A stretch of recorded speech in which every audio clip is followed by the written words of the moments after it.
Good evening, everyone. How's everyone doing? I hereby call this meeting to order. It is 6 p.m. I will ask for roll call starting from my right. Jessica Ochoa, present. Carlos Margo, present. Anita Chavez, present. Alisa Peña, present. Rosalba Hernandez, present. Celso Gomez Jr., present. Great, we have everyone here. We have quorum. Next item on the agenda, if you're able to do so, I ask that you please stand and face the flag.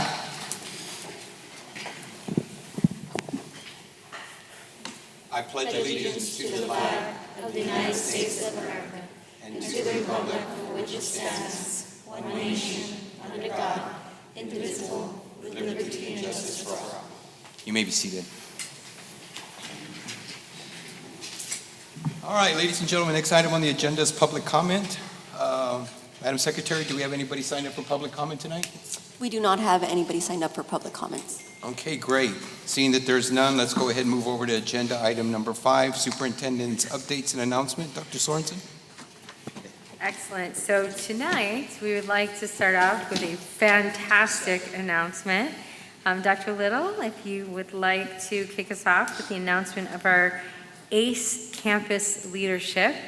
We would like to introduce our 2 new principals for our ACE campuses. So Dr. Little, please. Thank you, Dr. Sorensen. Good evening, board and community listening. We are so excited tonight to be able to share the principals who will serve at Garza and Seguin, leading our accelerated campus excellence work in the district. I'll start by sharing the bio for our newly named principal for Evangelina Garza Elementary, and that is Ms. Rosa Gonzalez Vela. With 25 years of dedicated service in the La Jolla Independent School District, Rosa Gonzalez Vela has built a strong foundation in education and leadership. She began her career as a paraprofessional at Escandon Elementary, quickly advancing to a teaching role where she spent 9 years fostering academic growth and positive relationships with students. Afterwards, she took on the responsibility of supervisor at Escandon for 5 years, where she contributed to shaping educational practices and supporting the staff. For 9 years, Ms. Gonzalez Vela served as the principal of Emiliano Zapata Elementary, where she successfully led the school community and implemented initiatives focused on student success. Currently, she is in her 2nd year as the principal of Lloyd Benson Elementary, continuing to drive excellence in education. A passionate advocate for student success, Ms. Gonzalez Vela believes that every student has the potential to learn and grow and is committed to creating an environment that fosters leadership, responsibility, and academic achievement. She makes decisions on what is best for students, aiming to shape the leaders of tomorrow. And we are just delighted that she has agreed and stepped up to go back to serve the community of Zapata and Garza in particular. And we are so thankful to announce her as the new principal for Garza Elementary.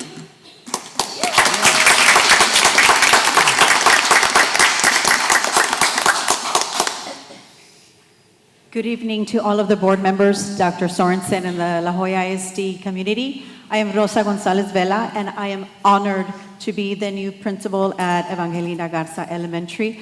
I'm excited to be joining this amazing school community. I'm excited to be working with our parents, with our central office staff, so that we can continue to make a difference day in and day out at Evangelina Garza Elementary. I'm excited to continue to support all of our students, our families, our staff. We know that it's going to be a great year of learning and growth, and we're going to continue to make decisions based what's on the needs of our students, what's best for all of our students. So thank you so much for this opportunity, and once again, I look forward to an exciting year of learning and growing. Thank you.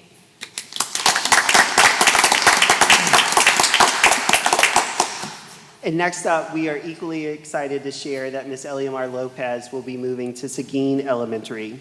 She is a dedicated leader and educator. Eliamar Lopez brings 24 years of experience in public education with a deep commitment to advancing student success, instructional excellence, and school transformation.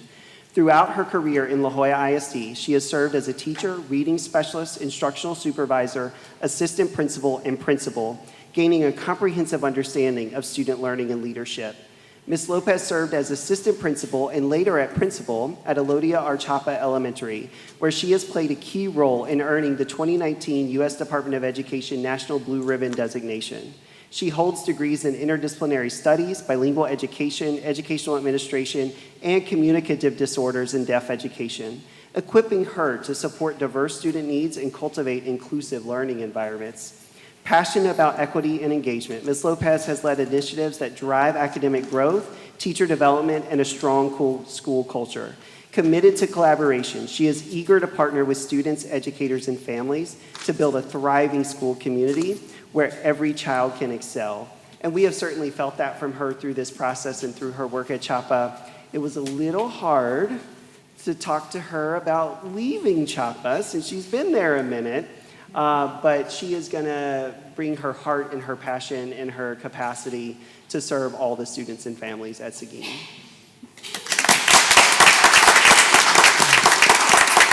Good evening, board members, Dr. Swartzen, cabinet, and community. I am very thrilled for this opportunity to be leading Seguin Elementary. I am excited to be working as part of the community with our parents, with our students, with our teachers to move forward.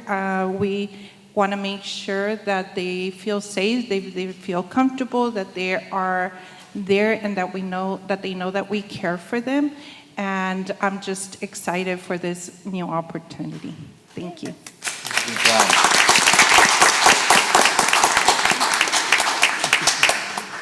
Thank you both. Thank you for letting us introduce you. Sure. Before I let Dr. Sorensen say a few words, on behalf of the board, we're very excited to have both of you here. You have two very impressive resumes, and we couldn't have picked two better people to lead those charges, so thank you very much. Dr. Sorensen, do you have anything you'd like to add? I would. First of all, I want to thank both of you for stepping up, right? It's one thing to make a decision to move on, right, and leave your campuses where you love the communities that you currently serve. But to say, I want to go serve a community with such a high need and take on that challenge and say yes and raise your hands, it's incredible, and I want to thank you from the bottom of my heart, knowing the work that's ahead of us. But I want to let the community know that this was a rigorous process. They went through 3 rounds of interviews, and the interview process was first with the community, of folks sitting here at central office. There was a really rigorous committee of folks in academics and school leadership that they had to go through, where they had performance tasks, and they had to demonstrate knowledge, capacity, understanding of the work ahead. Then they had to interview with cabinet and go through that process and demonstrate leadership capacity and also depth of understanding. And then they had to go through me. So it was a rigorous process. It wasn't, just a naming.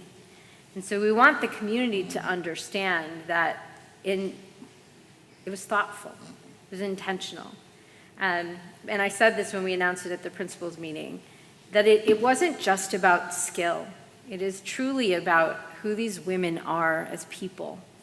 Their stories, I said this at the principals meeting, they had me at hello, because they told me their stories of who they were. See, now she's gonna start crying, she's making me cry.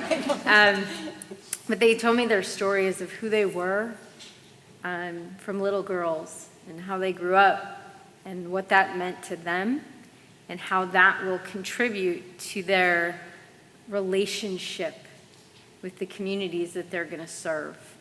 And not just because, Rosa served in that community before, but her history growing up as a child, and what that means to her to be able to give back to a community like Garza.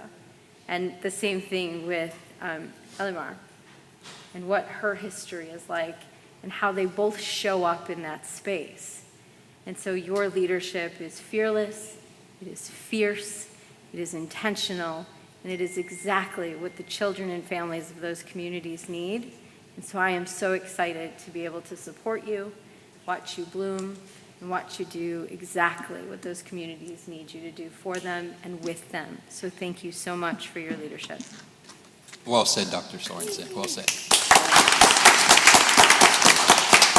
Thank you both and congratulations. All right, Mr. Dr. President, Little. just a quick ahead. announcement there. We do have a follow-up parent engagement session next Tuesday, the 15th, at 8:30 at Juarez Lincoln High School with families of Zapata, Garza, and Seguin. This is a follow-up to what we did a couple weeks ago, and both principals will be there so the community can start to meet them. We will also be soon announcing open house and meet the principal events for those communities as well. Great. Thank you, Dr. Little. Seeing that we're completed with 5.1, if we could move on to 5.2. Our 5.2 is pre-K updates, Circle MOY.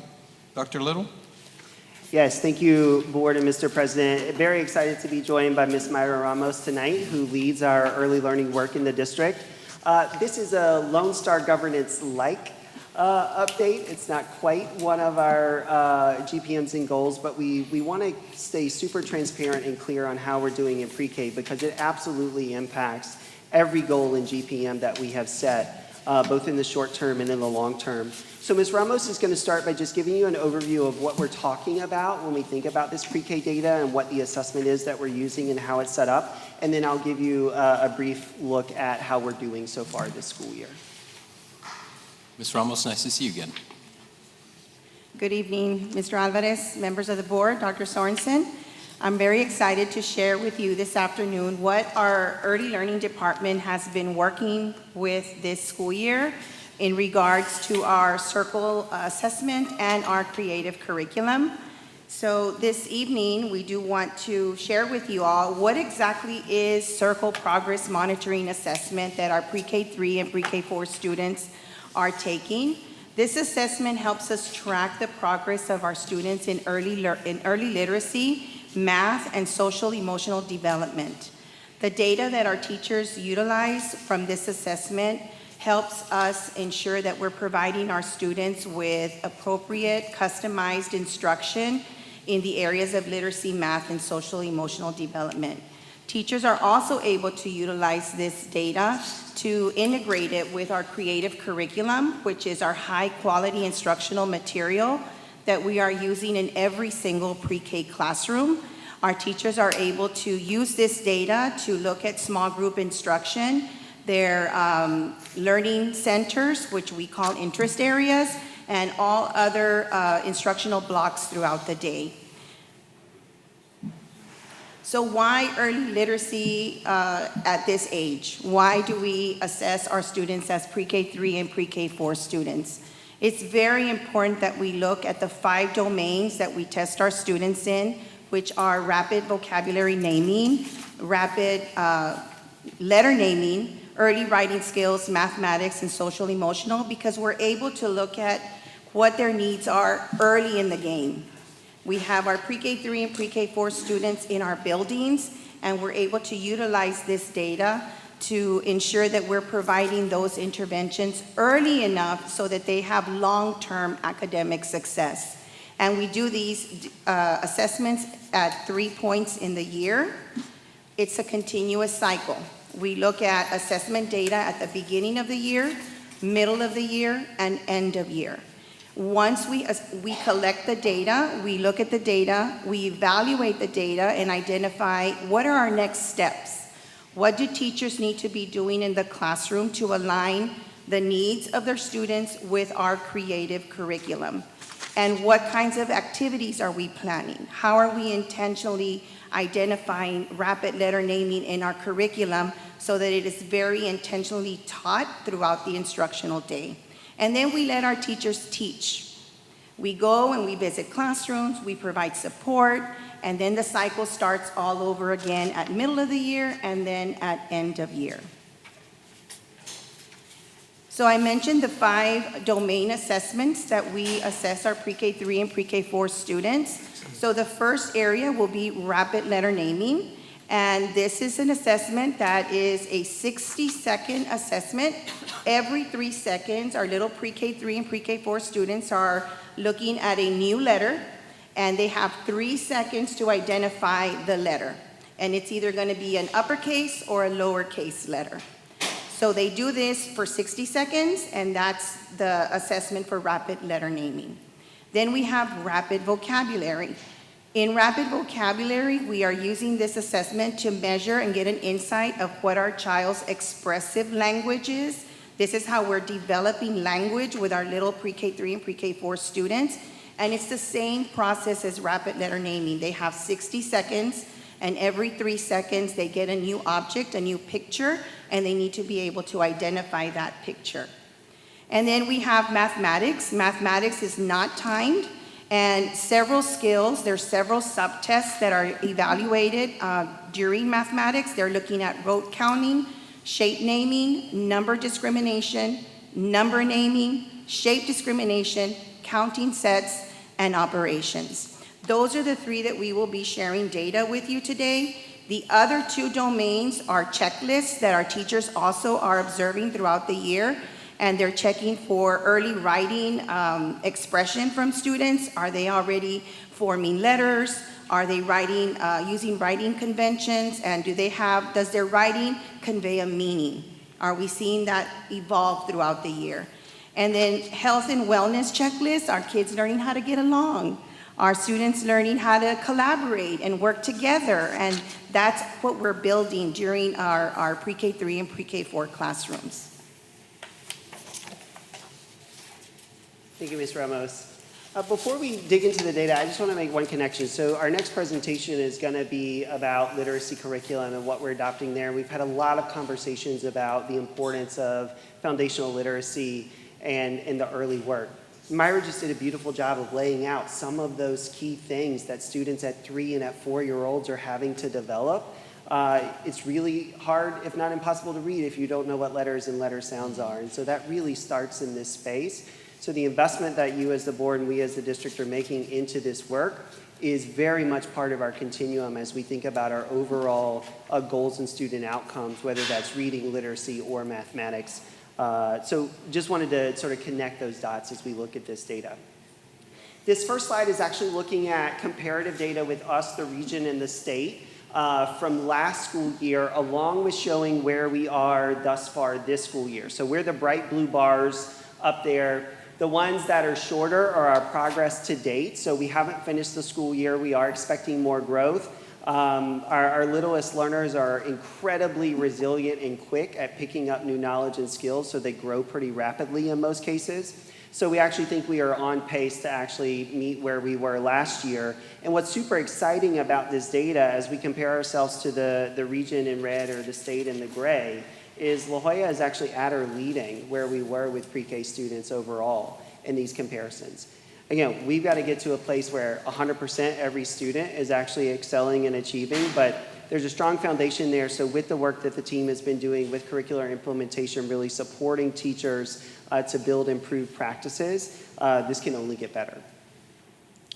The next set of slides are all structured like our Lone Star governance slides. So we're showing you sort of trend data throughout this year in the line graph on the top left. We're giving you a look at how campuses are faring on the bottom left, along with some notes about our work thus far. We've also structured these so each group will start with pre-K3 and then we'll go to pre-K4. So here with rapid letter naming, again, as Myra described, I'm seeing a letter, I'm having to name that correctly. Is that a B or not? That's part of what this is assessing. You can see that there's pretty strong growth here, 20 points, actually really strong growth, 20 points from beginning of year to middle of year in terms of the percent of students who can do that assessment and get enough of those letters correct. And there are only 3. Like that's the other super exciting thing here. We're building real capacity of learners at a young age while we're also being able to teach them and work with them in so many other ways. At the 4-year-old level, again, we nearly doubled the rate at the beginning of year to middle of year. It is important to keep in mind, some of our pre-K4 students went to pre-K as 3, and some, this is the first time they've ever been in school. Just like with kindergartners, we'll have students show up in August who never went to pre-K, and so teachers are having to support students at all of those various levels, but really strong growth here. As we look at our campuses on the bottom left, again, you see consistently the red is the newest data. Those bars are much higher than where we started in the blue. I very much wish all of the charts that I have been showing you for Lone Star governance updates look like this. We're not there yet, but this is certainly what we want and what we need in terms of student progression and growth. For rapid vocabulary, pre-K3 looks really good here with a 16-point growth from beginning to middle of year. If you look at those actual percentages, you still see that there's a lot of room to grow. We went from about a quarter to now we're at about half. So we're still working with those other half of students throughout the rest of the school year to get there, but we're seeing pretty rapid progress. Pre-K4 is the one that's different here in this data set, where we're not seeing as much growth as we need to when it comes to rapid vocabulary. So as Myra mentioned, as we think about what teachers are doing in those interest areas or working with small groups of students and centers, as we think about what they're doing with whole groups of students through a read aloud, so that's where the teacher is actually reading through a book or story with students. It's one of the most effective ways to teach foundational literacy to students at these age levels. The team is doing work through professional development, coaching, and time with principals and classrooms to really make sure we're maximizing the impact of those opportunities. So a data point like this actually shows the growth that we saw for pre-K3, and we're not seeing as limited progress as we are right now for pre-K4. So that's an area of real focus for us as we move forward, not only for the rest of this school year, but into next school year as well. Math data goes back to pretty large changes here. Again, more than 20 points for pre-K3. Again, as Myra laid out, there's a range of things that they're doing in math. A lot of this is number recognition, pattern recognition, start of early shape recognition. And then we also see a pretty good jump here for pre-K4, not as much as pre-K3, but still pretty good. But you see we started at a much higher place here as well, which is a really good indicator of where our students were coming in with some of this knowledge. So to quickly close us out here, there's a lot of focus and energy around pre-K and early learning. On the next two slides, I'll show you what we're thinking in terms of classroom allocations. But part of this is continuing to make sure that the quality of our program and instruction is as good as it can be, as well as making sure that families know about the importance of this work and this opportunity. So we're getting more families and more students into pre-K and benefiting from the great work that our team and our teachers and our leaders are doing. So on the right, we're talking a lot here about our instructional support through coaching and professional learning. You will have a presentation at the next meeting that goes deeper into dual language. But as a reminder, this was the grade levels that we started our two-way dual language program in this year, which we're really excited about, and that's showing up in some of this data. Again, you see really incredible growth here. We promised that. We told families that would come. Again, they needed to see it and believe it, but now folks are starting to see and realize what that actually means for their students as they participate. And so we're continuing to recruit and advertise. We shared with you earlier in the fall which campuses would hold what types of classrooms. Remember, we will always have some English-only options in the district. We want to encourage and really have families participate in the two-way dual language. So most of our campuses have that as the option, but we will always have that English-only option for families who choose that. So this is just our current best estimate of where those classrooms will be placed. And it is time to register and enroll. April 1st really kicked off our recruitment and registration campaign where families can go through the full process of registering and becoming eligible for pre-K. So we need the community's help and attention to this. And again, based on this data, we can show that there is real significant progress and impact in a positive way on students from participating in our pre-K program. And so we want more to do so. So with that, we're happy to take questions. Members of the board, do we have any questions for Dr. Little or Ms. Ramos? I have a question for the tracking pre-K3 progress rapid vocab. And then the slide right after that, there's a significant decrease with the dual and monolingual students. What slide are you looking at? I'm not sure about the number. I guess before that. So that one and the one before. Yeah.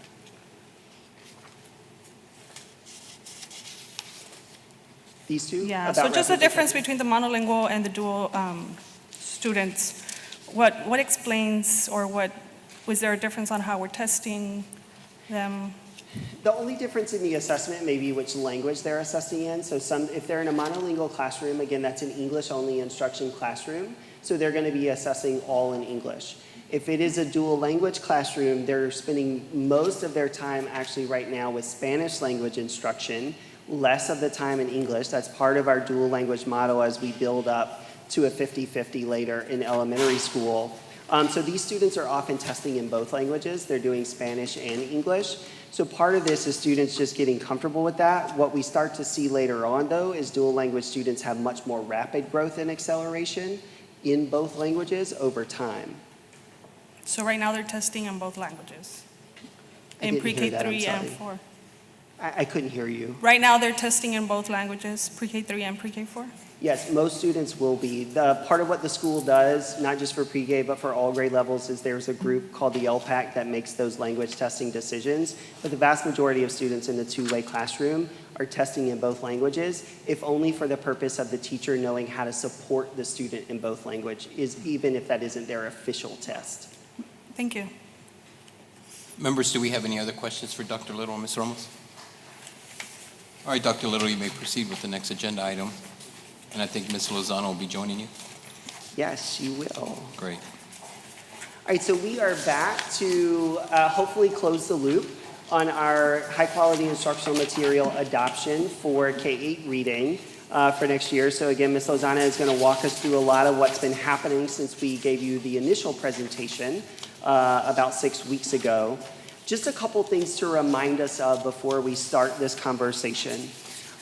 First, the current curriculum that we're using in our elementary and middle school spaces is not on the approved list from the state as being a high-quality instructional material. We taught you some new acronyms last time because there are way too many. IMRA was one of those. That's the instructional materials review process that the state goes through to vet curriculum for meeting the standards and meeting really research-based practices. What we're currently using is not on that approved list. So we knew we needed to make a change to have the best resources available for our students and teachers. The other thing that we have been talking about consistently is a need to better focus on the science of reading and those foundational literacy skills. Again, that starts with the last conversation we just had in pre-K. It certainly continues through the K-5 space with a real concentration in kinder to second grade. And so we needed to make sure that our instructional materials really were grounded in that science of reading approach. So what we're here to share with you tonight are what we've been doing for the past roughly 6 weeks, engaging the community, including our principals, teachers, and parents, in what those options are, share some of that feedback with you, and then make our final recommendation to you about what we are proposing to adopt for next school year. So Ms. Lozano is going to walk us through that. Okay. Good afternoon, Board. So for the last few months, beginning in January, we've had some conversations about the need to strengthen our Tier 1 instruction based on the science of reading, focusing on our foundational skills. So LJISD is a recipient of a grant, the Strong Foundations Planning Grant. What does this grant do? Is that we build a literacy framework committee where we are examining different areas of growth and how we can strengthen our literacy. So we began that work in January. We also began the work of shifting into structured literacy in our K-2 space, focusing on foundational skills based on the science of reading. We also began training our K-2 teachers and campus leaders on research-based instructional practices for literacy as well. So we began laying the foundational groundwork. And also in February, we started presenting the materials. So you heard back in February the considerations for adoption. So we started to talk to classroom teachers, campus leaders, our board, our community members, and presenting materials of such sorts. Come March, we have all the data, we have feedback from our different stakeholders, and now we're ready to share and to determine which direction we want our district to lead and what is going to be the best curriculum support for our students in order to build long life literacy skills. So here in reviewing, we have our two main adoptions that we're considering. We're considering the Texas Bluebonnet Learning K-5 Language Arts for reading. Initially, when we first presented in February, we knew that we had a suite for K-5 in English. Shortly thereafter, we found out that we will be having also a K-5 suite for Spanish. both foundational skills and knowledge component. So now we get to consider Texas Bluebonnet, both in English and in Spanish, in the full suites. And we're looking at Texas Amplify for K-5 in English and Spanish, and also in consideration of coherence and in the direction that we want our literacy program to move forward, we're also looking at 6th through 8th grade Texas Amplify. At a previous meeting that we had, we spoke about religious texts being incorporated in this curriculum. We said 1 lesson, 4 lessons, 3 lessons, but we didn't give you a quantified look of what that actually looks like throughout the school year. So here we go, we have a table. We have 107 lessons in kinder, and out of the 107 lessons, only 4 lessons make reference to religious texts. In first grade, 102, 1 lesson within 1 unit. Second grade, 115 lessons with 4 lessons within 3 distinct units. Third grade, 145 with 1 lesson within that 1 unit. Fourth grade, 135, 1 unit, and fifth grade, 141 lessons and only 2 lessons. Board, one other thing I just want to remind us and the community of as we think about this. We shared this in the last presentation, that families will get advance notice before these units start on what's going to be covered in that. So for first grade, 1 time out of the year, they will be told and reminded, hey, in an upcoming unit, we're going to be including some religious text. That'll happen more often in second grade where there's 4 lessons. But part of that notification also includes a process where they can submit an opt-out letter back to the campus saying, I do not want my student to participate in that lesson. If families do that, and that's certainly their choice and their right, we will work with them, so the school and the teacher in particular will work with them to make sure that the student is not missing out on that learning standard that that text is working to cover, and instead we're using a different material for them. Students may be pulled out of class to do a smaller group lesson in those cases, but it is really important. You'll hear when you hear the feedback, there wasn't really a lot of concern about this as we talk to folks, but there likely will be for some individual families, but there is a process where they will be informed and they will have another option for their student for that particular lesson. And continuing on with our presentations, our showcases of our curriculum, just like Dr. Little said, parents, families, community, educators, campus leaderships will be informed of these particular lessons, and we presented that information to our stakeholders. We were very transparent about it. We were able to answer the questions. So overall, we did have some showcases starting here at our district with our principals and district leadership. We were also able to meet with our 6th through 8th grade reading teachers twice, our K through 5th grade teachers on multiple occasions, and our La Jolla ISD parents and community. We started with our Parent District Advisory Committee first, right? March 13th, we rolled it out. We answered their questions. Then we had 3 additional showcases for K through 5 parents. And lastly, we had a smaller focus group when we were presenting our design planning meeting with Garza and Seguin parents as well. In continuation, we can see the feedback. The slide that you have before you, this is the feedback from our leaderships at our campus. 100% of them voted for Bluebonnet curriculum. Overwhelming.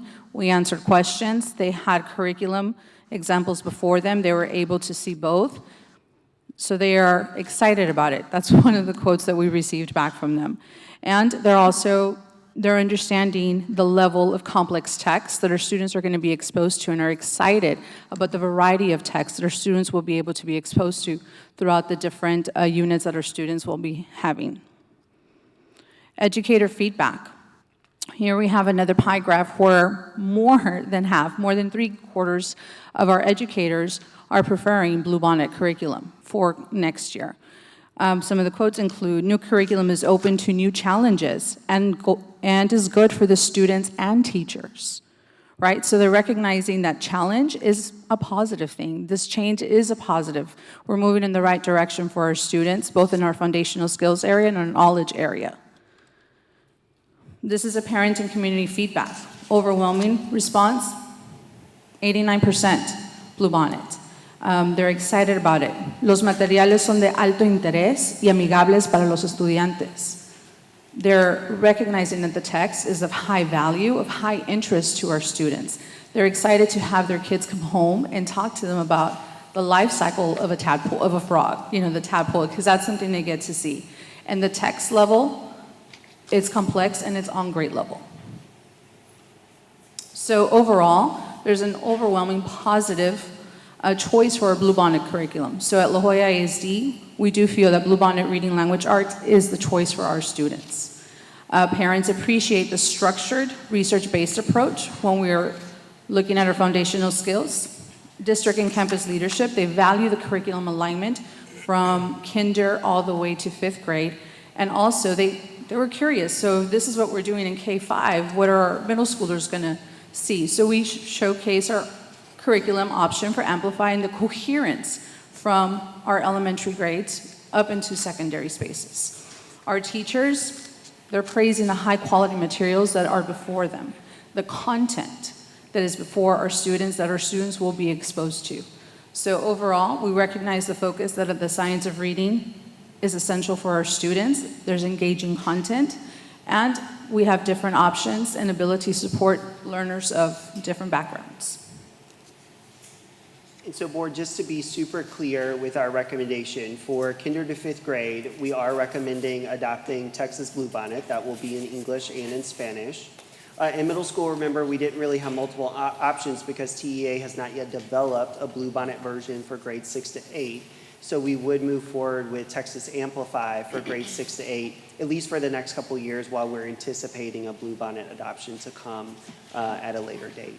Tonight, you actually have on your agenda what's called a TEAC certification. The TEACs are the Texas standards that we teach. That certification is our way as a district of telling the state that yes, we do teach and we cover all of those standards. That is part of the formal process that we have to submit for the Stronger Foundations funding and grant, along with the Bluebonnet adoption. So you're not really voting on Bluebonnet per se tonight, but that is a step in the process of us getting there with TEA as you do that later in the agenda.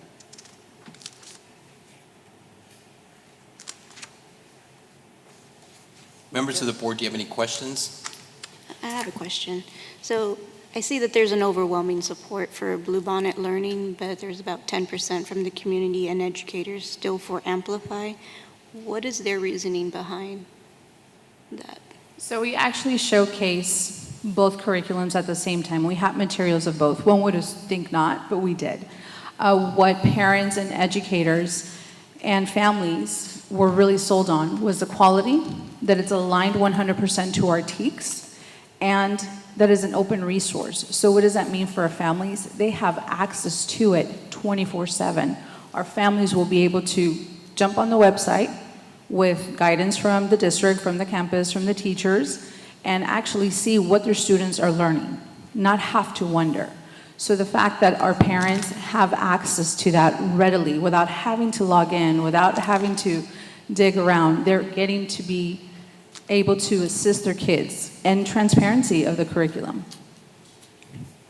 One other thing I would add, Ms. Ochoa, is there's also a little bit of sparkle effect to this. So the Amplify materials that we were able to showcase are pretty and bound and shiny and glossy and like they look beautiful because they're currently printed and ready. The Bluebonnet materials are not officially printed and ready in the same way yet. The state is going through that process right now. Like, we'll be ready, assuming y'all grant permission on the TEAC certification later to start those orders. So those were a little bit more homemade samples where we're like printing them on our copier. And so the look and feel is a little bit different. And so that did catch some families off. Nice. Yeah. Members, any other questions?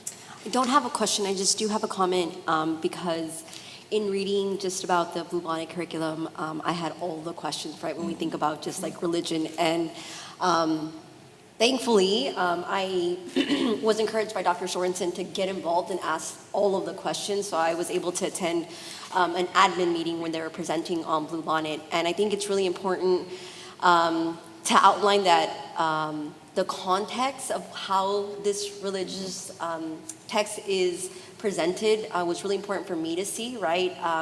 Because it helped me understand, the value of what this curriculum brings.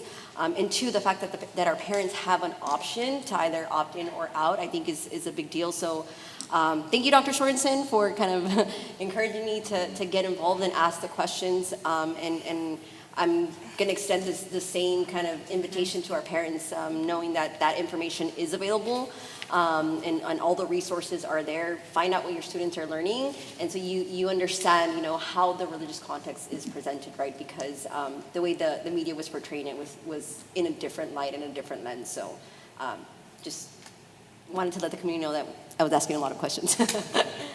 Yes, ma'am. Any other members?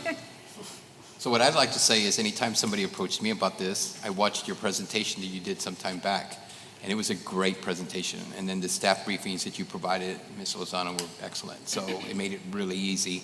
I think the biggest question I had, Dr. Little, was what were we going to do for those individuals that decided that they wouldn't be coming in that day? And I'm glad to see that we did have a plan for that. So greatly appreciate it. So I was trying to stump you guys on something, but like I said, when I did have questions, I've seen that video of that presentation multiple times. I was concerned with this, but everyone I've spoken to in other parts of the state that have served at the same capacity have all agreed this is great. So thank you for that. You did a great job on the presentation, and the fact that, like Madam Secretary said, going out there to the community and getting the people involved certainly has paid off, and we're very grateful to that. Thank you. Members? All right, we can move on. Great job. Next presentation, Dr. Little, I think you're going to remain there. And it is the 5.4 2025-2026 calendar adoption. Yeah, and thank start you. times. Thank you, Mr. President. We are very excited to share the recommendation and have you vote on later this evening. Next year's school calendar. Some folks can't quite imagine that it's time to prepare for next school year already, and we are certainly knee-deep in that preparation. But for the community to know, we are ready to share next year's calendar as well. And then Dr. Geary will give an overview of some engagement we did around start and end times for schools. So just some context on the calendar work, and the start and end times work. We had a group come together which really led this. But as the end result, we wanted to really stamp that we're continuing to make some really big investments in our students and our educators through this calendar. So for next year, we will continue to have 180 student instructional days. That's really important in terms of the work we have to do with our students and their growth and development. That's also an important threshold to meet for us to qualify for ADSE as well, and that funding. We also are continuing with those 3 days of contracted professional learning. In this calendar sample, it's those days in the orange in August, so that's when teachers come back before students have shown up. We're doing work with them to make sure they're ready for the school year. This calendar also maintains the 3 days of professional learning that's beyond their contract. So those are days where teachers and other staff can come in, receive extra compensation, but really get invested in their craft and in their learning. Those show up in the light shaded pink days. There's one in August, January, and March. One of the things that you and others may notice in this calendar is that first pink day actually got moved up, and that was from direct feedback we got from our principals and our educators, is they wanted that first day to come early before school started so they felt better prepared for when students began the first day of school. And then we do have 4 preparation days. Those are no contact days for teachers and staff. We have 2 principals in the room, or we did have 2 principals in the room, and I will say that principals love to get creative and try to find things that they can do on those preparation days, but they're really protected time for teachers to be in their classroom doing the work that they need to do. Those are represented in the blue days on the calendar. We still have 2 bad weather days built in. Those are in green. There's still the one in February. Another change you will notice here is the second one actually moved to April. So there's a potential 4-day weekend in April next year as a result of where that second bad weather day is placed. But I will also note that there still remains a 3-day long weekend in October. So having that moment to take a break sort of midway through that first semester is still there. And then we will continue in our elementary space for pre-K to 5 with our ADSE days. So those 20 days are still in June in that sort of dark fuchsia color. I mentioned that there was a group that came together to really create these models. I want to thank them publicly because they put some time and energy and real good debate into this. So that was a group of principal representations. We also had AFT and ATPE represented, along with different parts of our central staff and cabinet. That group essentially created models that we then put out to the community for input on. So we got over 3,300 responses to this input survey on our calendar and start and end time questions. And you can see that that represents community members. Most of the responses came from parents, and then we also had a significant number from staff and teachers. Consistently, they supported the calendar B was what it was called in the survey, but that's the one I just walked through with you. And really the way to distinguish them is where that bad weather day was. So this one was the one in April. And now Dr. Gary will talk to you about conversations we had related to start and end times as well. Although you won't be voting on this particular item, we did want to share with you the importance of the time we took to get input from the community and from our campus leaders, in particular around start and end times. During Dr. Sorensen's visits last year, there was some concern expressed over the elementary students starting earlier, and so we wanted to make sure to really probe for this and find out how does our community truly feel about this. So we offered two options, one that had middle school starting first and one that continued with our current start and end times. And as you can see, we also sent out the survey at the same time. Many of you probably took this. There were over 3,300 respondents, and the community said, you know what, we like our current start and end times, and so we're recommending that we keep our current start and end times. Again, you won't be voting on this, but we really wanted the community to know that we value everyone's input. Thank you, Dr. Gary. The other thing I would just call out here is there were a lot of questions as we were going through the engagement related to ACE on what their day would look like and where that extra hour would show up. So this also has confirmed that Garza and Seguin's hours will be 7:30 a.m. to 4 p.m. For next school year. So that builds in those extra 60 minutes of opportunities. Again, that's part of what we're engaging families on right now is how that time gets used. So just in summary, we are asking you to approve later in the agenda our recommendation for the school calendar. And based on that input survey, we are recommending calendar B. And then there is no vote on the start and end times, but we would be maintaining current status quo and then clarifying the times for Garza and Seguin. So thank you. Thank you. Members of the board, do we have any questions regarding the calendar or this particular agenda item? No. All right. Thank you, Dr. Gary, Dr. Little. Next agenda is agenda item number 6, Lone Star Governance Time Use Tracker Report. Joseph, nice to see you. Good evening, Board President, members of the board, Dr. Sorensen, LJISD community members at home and in the audience. Good to be with you. So I am pleased to bring this to the school board an update on our Lone Star governance work, specifically about our Lone Star governance time tracker. But first, I'll share just a bit of background about Lone Star governance and our year one work. So what is Lone Star governance? It's a continuous improvement model for governing teams, board and superintendent who choose to focus intensely and unapologetically on only one primary objective, improving student outcomes. As a part of our Lone Star governance work, we also learned the mantra, student outcomes don't change until adult behaviors change. And it's in that frame that I'm going to walk through the time use tracker tool. So since January, included in the board agendas was the time use tracker report. It tracks how we spend our time in board meetings as it relates to student outcomes and adult behaviors. So this evening, I'm going to walk you through the March 12th time use tracker report. So I'll start with the far left column. The far left column represents the Texas framework for school board development pillars. And then the next column is student outcome minutes, and then adult behavior minutes, right? And then the far right column, that orange, is the other topic minutes. So that's time we spend on other topics other than what's aligned to the framework pillars, student outcomes, and behavior outcomes.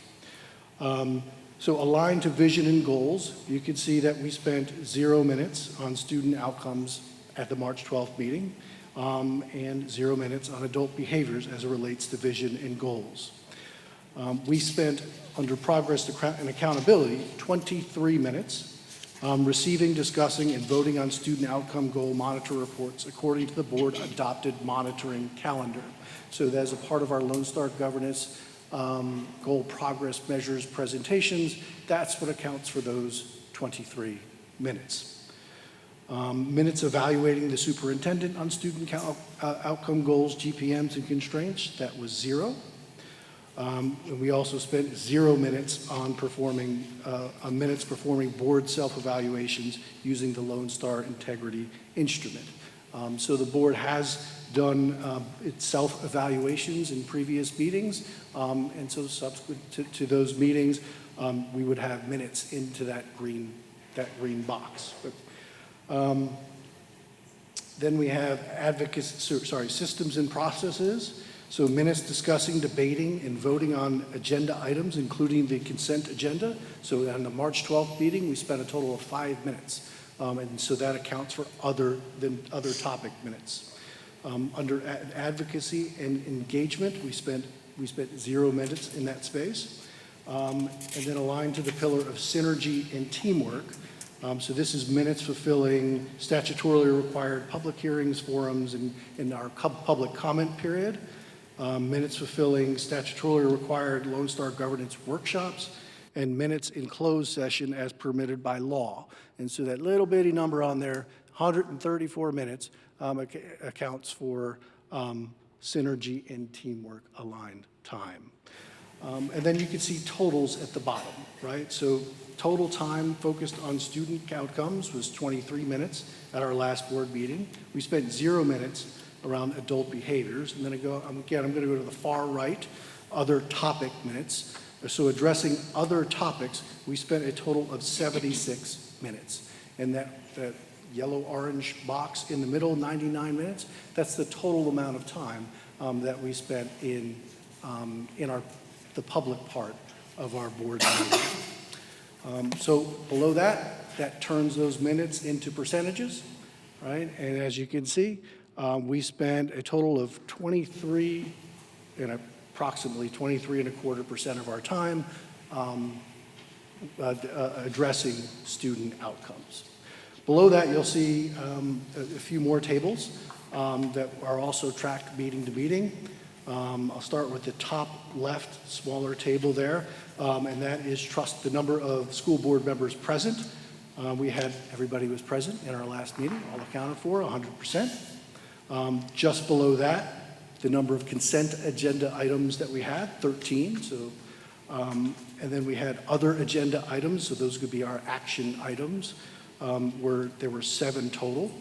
And then to the far right, these two relate to one another. This was about our goal progress, our goal monitoring, right, and goal progress measures, so that 23% of the time. The number of goals that we discussed we discussed goals 1 and 2.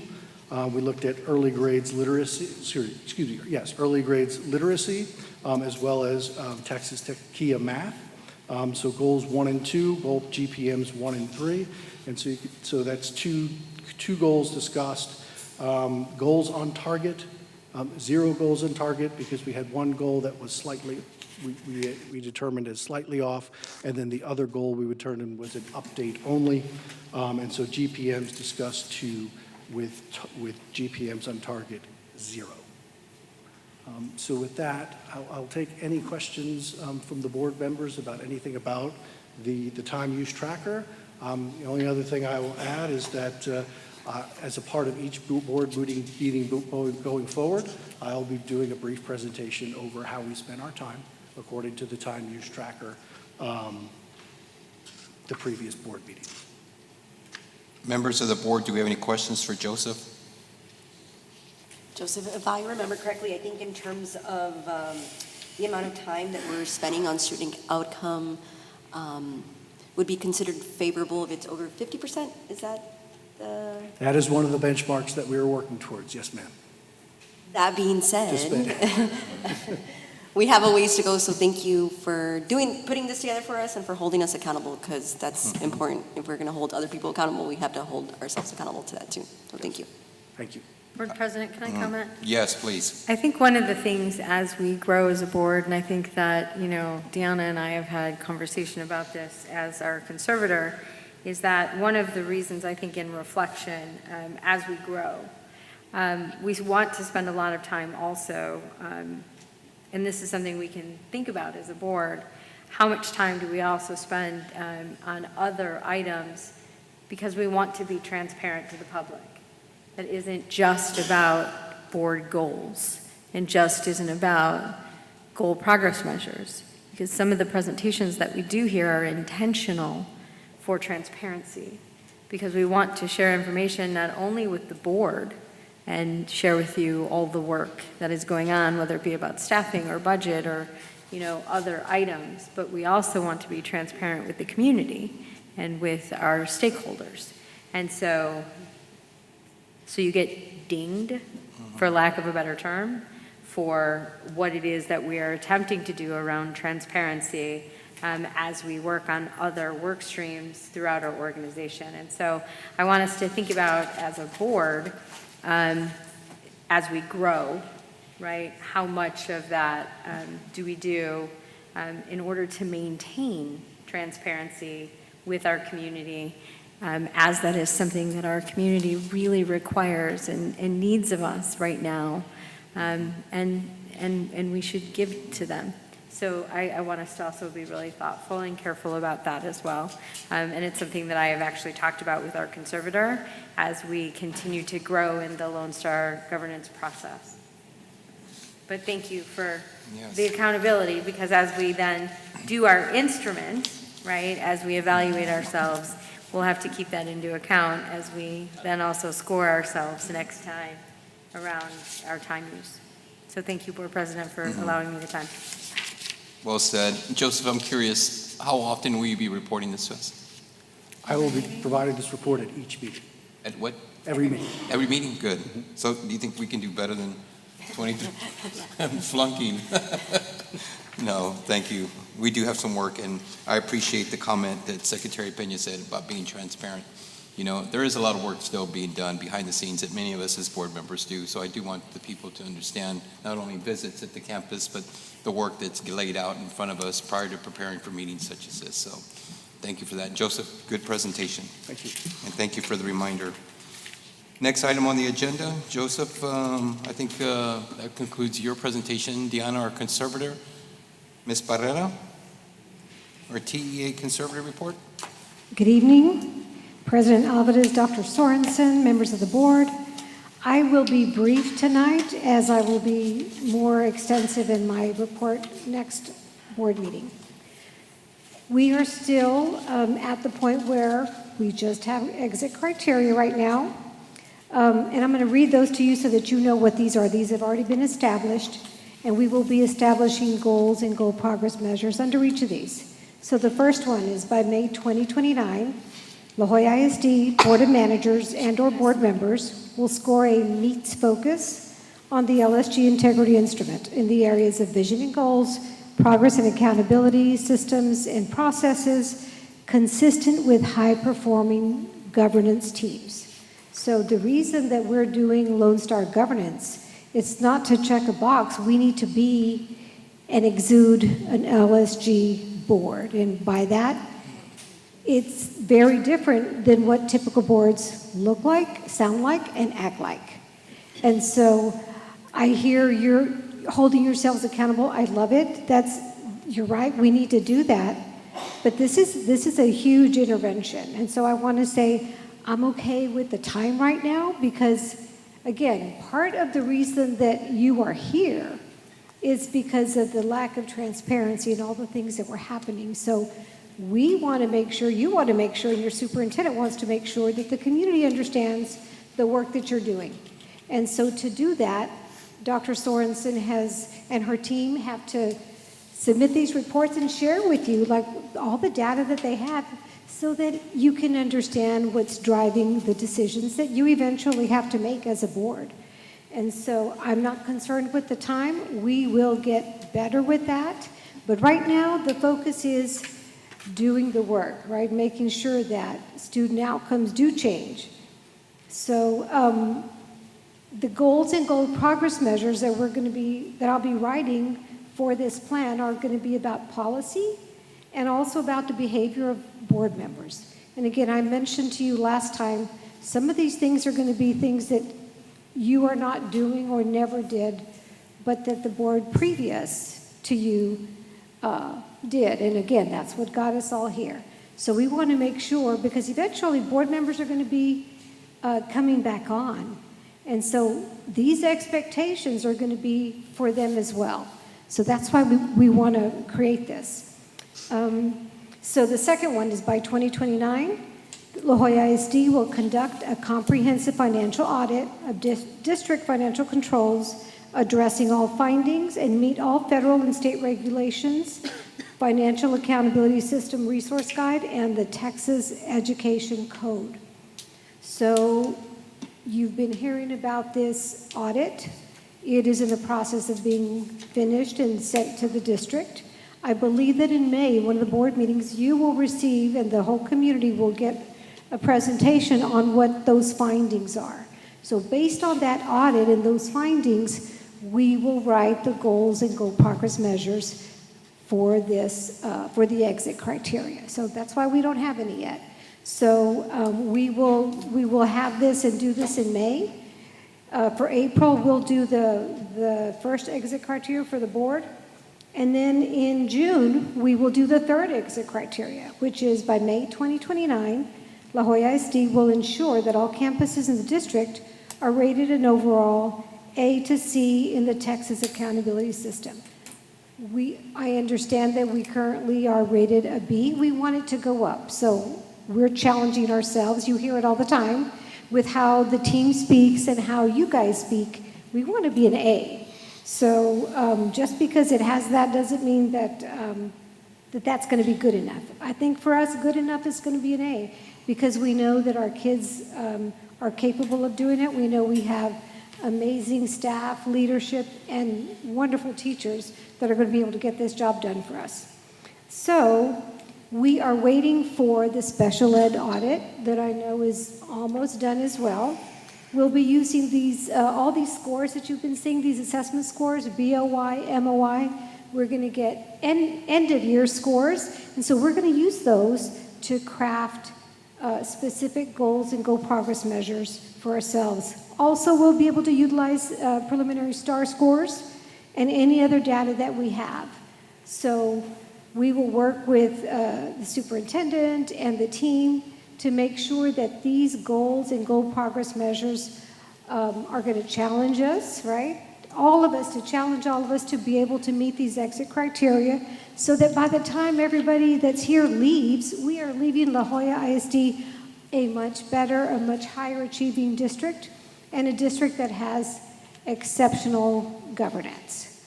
So at the next board meeting and in the months following, I will only be presenting on the second board meeting, and I'll be sharing with you the report from the month before.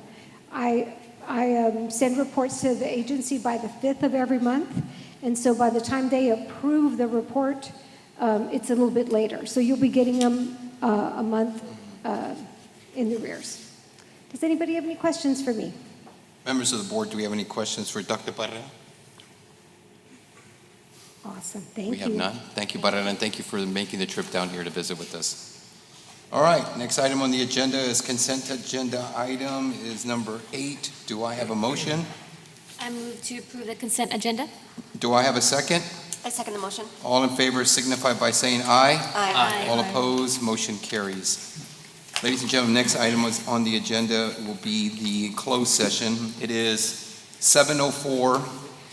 Closed session under Section Texas Government Code, Section 551.001, 551.071, 551.072, 551.074, 551.076, 551.082, 551.129, and 551.0821. concerning and any all purposes permitted by the act, including but not limited to the sections and purposes listed below. Seeing that we have that, we are now in closed session. Ladies and gentlemen, we're back from closed session. It's 9:26 p.m. First item on the agenda under agenda item number 11 is action and discussion, approval to rescind previous board action for Emergency Responder Communications Enhancement System, CSP-2025-32, and approval of new award. Do I have a motion? I move to approve item 11.1. Do I have a second? I second the motion. All in favor signify by saying aye. Aye. All opposed, motion carries. Next item is 11.2, approval of the 2025-2026 La Jolla ISD school calendar. Do I have a motion? I move to approve item 11.2. Do I have a second? I second the motion. All in favor signify by saying aye. Aye. All opposed, motion carries. Next item on the agenda is 11.3, approval of Texas Teacher Evaluation and Support System. Do I have a motion? I move to approve item 11.3. Do I have a second? I second. All in favor signify by saying aye. Aye. All opposed, motion carries. Next item on the agenda is 11.4, consider and take possible action to propose the non-renewal of Chapter 21 term contracts for certified employees, including administrators at Zapata Elementary School, Seguin Elementary School, and Garza Elementary School in accordance with the program Change Affecting the Campuses. Do I have a motion? I move to propose a non-renewal of Chapter 21 term contracts for certified employees, including administrators at Zapata Elementary, Seguin Elementary School, and Garza Elementary School, as presented in closed session in accordance with the program change affecting the campuses, and to authorize the superintendent or her designee to provide notice to the affected employees of this action. I further move to authorize the superintendent or her designee to retain one or more licensed attorneys to serve as the board's designees on any hearings requested on the proposed non-renewal authorized under this motion. Do I have a second? I second the motion. All in favor signify by saying aye. Aye. All opposed, motion carries. Next item on the agenda is 11.5. Mr. President, I would like to recuse myself for this item 11.5. Let the record be noted that Celso Gomez is reclusing himself from this agenda item, which is 11.5. 11.5 is take possible action to adopt findings of fact and adopt findings of facts and conclusions of law in the matter of La Jolla Independent School District versus Roxana Peña, docket number 052-LH-12-2024, before the Honorable Javier Gonzalez, Independent Hearing Examiner. Take possible action to terminate term contract of Roxana Peña. Do I have a motion? I move to adopt the findings of fact and conclusions of law issued by the Independent Hearing Examiner in the matter of La Jolla Independent School District versus Roxana Peña, TEA docket number 052-LH-12-2024, as presented, and to terminate the term contract of Roxana Peña, effective immediately. Do I have a second? I second the motion. All in favor signify by saying aye. Aye. All opposed, motion carries. Thank you, Mr. Gomez. The following item is agenda item 11.6, I should say. Take possible action to adopt findings of facts and conclusions of law in the matter of La Jolla Independent School District versus Jose Vasquez, docket number 069-LH-12-2024, before the Honorable Javier Gonzalez, Independent Hearing Examiner. Take possible action to terminate term contract of Jose Vasquez. Do I have a motion? I move to adopt the findings of fact and conclusion of law issued by the Independent Hearing Examiner in the matter of La Jolla Independent School District versus Jose Vasquez, TEA docket number 069-LH-12-2024, as presented, and to terminate the term contract of Jose Vasquez effective immediately. Do I have a second? I second the motion. All in favor signify by saying aye. Aye. All opposed, motion carries. Ladies and gentlemen, next item is agenda item number 12, calendar. Let me go over those important dates. April 25th, April 2025 is Autism Month. April 2025, National Poetry Month. April 2025, School Library Month. April 2025 Annual Elementary School Field Day. April 7th through the 11th of 2025 National Assistant Principal Week. April 18th, 2025 is a holiday. April 21st through the 25th of 2025 Public School Volunteer Week. April 22nd, 2025 School Bus Driver Appreciation Day. April 23rd, 2025 National Administrative Professional Day. April 23rd, 2025 Regular Called Board Meeting. April 30th, 2025 Dia de los Niños. Those are the dates for the record.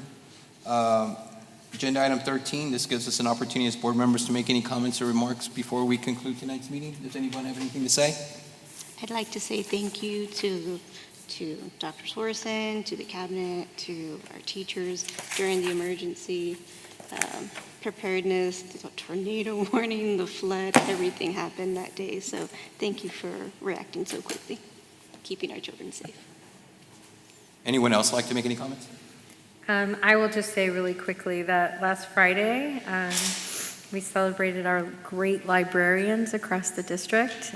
They create incredible spaces for our students to learn.